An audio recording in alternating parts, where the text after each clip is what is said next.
Hello everyone. Up till now we have completed units of concentration. Let's proceed ahead towards our next topic, that is solubility. So, definition of solubility says it is a maximum amount of substance that can be dissolved in a specified amount of solvent at a specified temperature. Maximum quantity of solute that can be dissolved in a fixed quantity of solvent at a specified temperature is called its solubility. Now, solubility of solid state in liquid solvent means solid solute. Solubility if solute is in which state? Solid state. The solid state resembles solute. If our solute is in solid state and we are having liquid solvent, then solubility depends on nature of solute, nature of solvent, temperature and pressure. Okay. Next, dissolution. Pressure will play role only when solute is gaseous. Okay. So for solids, pressure is negligible factor. Alright. Nature of solute, nature of solvent and temperature will be the major factors if our solute is in solid state. And if your solute is gas, then pressure will play important role. Alright. Next is dissolution. So when a solid state solute, it is added to the liquid solvent. If a solid solute is added to liquid solvent, it dissolves or it solubilizes and the concentration of solution increases. This phenomena is called dissolution. Solubilizing of solid solute in the solvent, which further increases the concentration of solution, is called dissolution.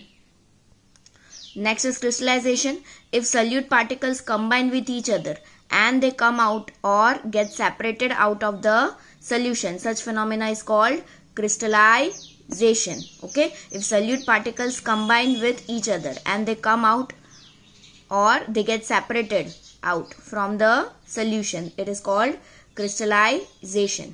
Next is saturation point. It is a point where dynamic equilibrium is established. See, solute dissolves in solvent and forms solution. If solute dissolves in solvent means solubilization occurs, so this phenomena is dissolution. And if the particles come out of the solution, they separate out, it is called crystallization. Alright, so a dynamic equilibrium is established between both the phenomena, that is dissolution and crystallization, to form solution. Right, so let's study now factors affecting solubility of solid solute in liquid solvent. Solid solute in liquid solvent, the only three factors will play role: nature of solute, nature of solvent and temperature. Let's study our first factor, that is nature of solute and nature of solvent. See, if solute is polar or ionic, solute can be polar or ionic, solute can be non-polar. If solute is polar, then in polar solvent it will be soluble, but in non-polar solvent it will be insoluble. So polar solute in polar solvent is soluble, polar solute in non-polar solvent is insoluble. Example, HCl, it is polar, it is soluble in water. NaCl, again polar or ionic, Na plus and Cl minus.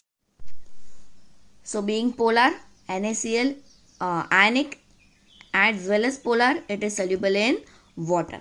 Now come to our non-polar solutes. Non-polar solutes are soluble in non-polar solvent only. They are insoluble in polar solvent. Non-polar solute in polar solvent are insoluble. Non-polar solute in non-polar solvent are soluble. Example, iodine in liquid benzene and naphthalene in benzene. Right, so polar solute are soluble in polar solvents and non-polar solutes are dissolved in or soluble in non-polar solvents. Now solubility of any substance in the solvent, it is result of three interparticle interactions. On which three interparticle interactions? Solute and solvent, solvent and solvent, and solute and solute. If the attractive forces of solute and solvent are maximum, then dissolution will be maximum. Okay. If attractive forces of solvent and solute are more, then crystallization will be maximum. Clear? Next, effect of temperature. If dissolution or solubilization of substance, it is an endothermic reaction. Then see, solute plus solvent will dissolve. Endothermic is heat absorbing reactions. The reactions which absorb heat are called endothermic reactions. So solute plus solvent plus heat, they will form solution. If it is an exothermic reaction, then what happens? Heat is released out, right? So solute plus solvent, it forms solution and heat is emitted out. Okay, so for endothermic reaction, if you are increasing the temperature, we are increasing the left hand side of the reaction. So according to Le Chatelier principle, equilibrium shifts on the right hand side and solubility increases, right? So on increasing temperature, you are increasing the heat energy supplied, and according to Le Chatelier principle, equilibrium will shift on the right hand side, that is on the forward direction, and this will lead to increase in solubility. For which reaction? For endothermic reaction. Solubility increases, so we can say that enthalpy of solution is greater than 0. For which reaction? Endothermic reaction. Why? Because heat is being absorbed, so enthalpy of solution is greater than 0. So here increase in temperature is advantageous for endothermic reaction. If you are increasing temperature, you are increasing the solubility of endothermic reaction. Our next is exothermic reactions, right? On exothermic reaction, what happens? If solute is dissolved in solvent, it forms solution and it liberates heat. So here if you are increasing the temperature, you are increasing the heat energy supplied, right? You are increasing this amount of heat energy supplied. So according to Le Chatelier principle, what happens? You are increasing the right hand side. So now equilibrium will shift on the left hand side, right? Equilibrium shifts on the left side, that is in the reverse direction, and this will lead to decrease in solubility. So here increase in temperature leads to decrease in solubility. So increase in temperature is not advantageous for which reaction? Exothermic reaction. It decreases the solubility. So what do we have to do? We have to decrease the temperature. If you are decreasing the temperature, you will decrease the amount of heat supplied. You will decrease the right hand side. So now equilibrium will shift, right? You will decrease the amount of heat. Equilibrium will now shift in which direction? Forward direction, and this will lead to increase in solubility. So if your reaction is endothermic, you have to increase temperature to increase the solubility. If it is exothermic, you have to decrease the temperature to increase the solubility. Alright. So after completing solubility of solid solute in liquid solvent, we are here with the solubility of gaseous solute in liquid solvent. So solubility of gas. See, what is solubility of gas? How will you define the solubility of gas? It is a volume of gas in centimeter cube, in cubic centimeter, dissolved in unit volume of liquid. Volume of gas dissolved in unit volume of liquid to form a saturated solution at a given temperature and 1 atmospheric pressure. It is a specific volume of gas in cubic centimeter which is dissolved in unit volume of liquid to form saturated solution at a given temperature and 1 atmospheric pressure. Alright. So let's now study factors affecting solubility of gaseous state solute in liquid solvent. So first is nature of gas and the liquid, that is nature of solute and the solvent. Some gases, for example, hydrogen, oxygen, nitrogen and helium, they are less soluble in water and more soluble in ethyl alcohol. Other gases such as ammonia, HCl and sulfur dioxide, they are less soluble in organic solvent and more soluble in water. So your solubility plays important role. Alright.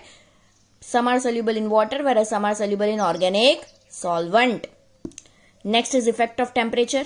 If you are increasing the temperature, then dissolution of gaseous solute in liquid solvent is exothermic reaction. For exothermic reaction, we have studied that increasing temperature, it decreases the solubility, right? So dissolution of gaseous solute in liquid solvent is always an exothermic reaction. So if you are increasing the temperature, you are decreasing the solubility of gaseous solute. So if you are dissolving solute in solvent and you are forming solution, it is exothermic reaction, so heat is liberated. Alright. So if you are increasing the temperature, you are increasing the heat supplied. So according to Le-Chatelier principle, what happens? Equilibrium shifts on the left hand side. If you are increasing the temperature, we are increasing the product term, that is heat supplied. If heat supplied increases, then right hand side increases. So equilibrium will now shift on the left hand side, and further it will lead to decrease in solubility. So if you are increasing the temperature, kinetic energy increases and thereby solute particles escape more. Solubility decreases of gaseous solute in liquid solvent by increasing the temperature. Next factor is pressure. Now what happens? See here, this is a piston, right? Gaseous solute is present. More amount of gas you can see above the solvent and less amount of gas which is dissolved in the solvent. Now if you are applying weight to the piston, applying the weights to the piston, you are doing nothing but you are increasing the pressure. Okay, on increasing the pressure, what you can observe, that more amount of gaseous solute particles are being dissolved in the liquid solvent. So higher number of particles entering the solvent increases and solubility increases. Rate of molecules entering the solution is equal to rate of molecule escaping from the solution. This is the state of equilibrium that will be established. So concentration of dissolved gas is directly proportional to the pressure applied above the solution. So as you increase the pressure applied, first you are adding weight 1, then you are adding weight 2, then you are adding weight block 3. What happens? Piston comes down. Alright, piston comes down and more quantity of gaseous solute is now dissolved in solvent. So concentration of dissolved gas is directly proportional to the pressure that you are applying. Higher the pressure, higher will be the solubility of gaseous solute in the liquid solvent.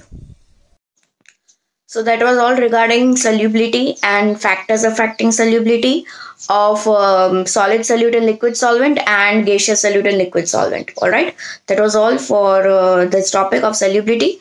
We will proceed ahead towards Henry's law in our next lecture. See ya.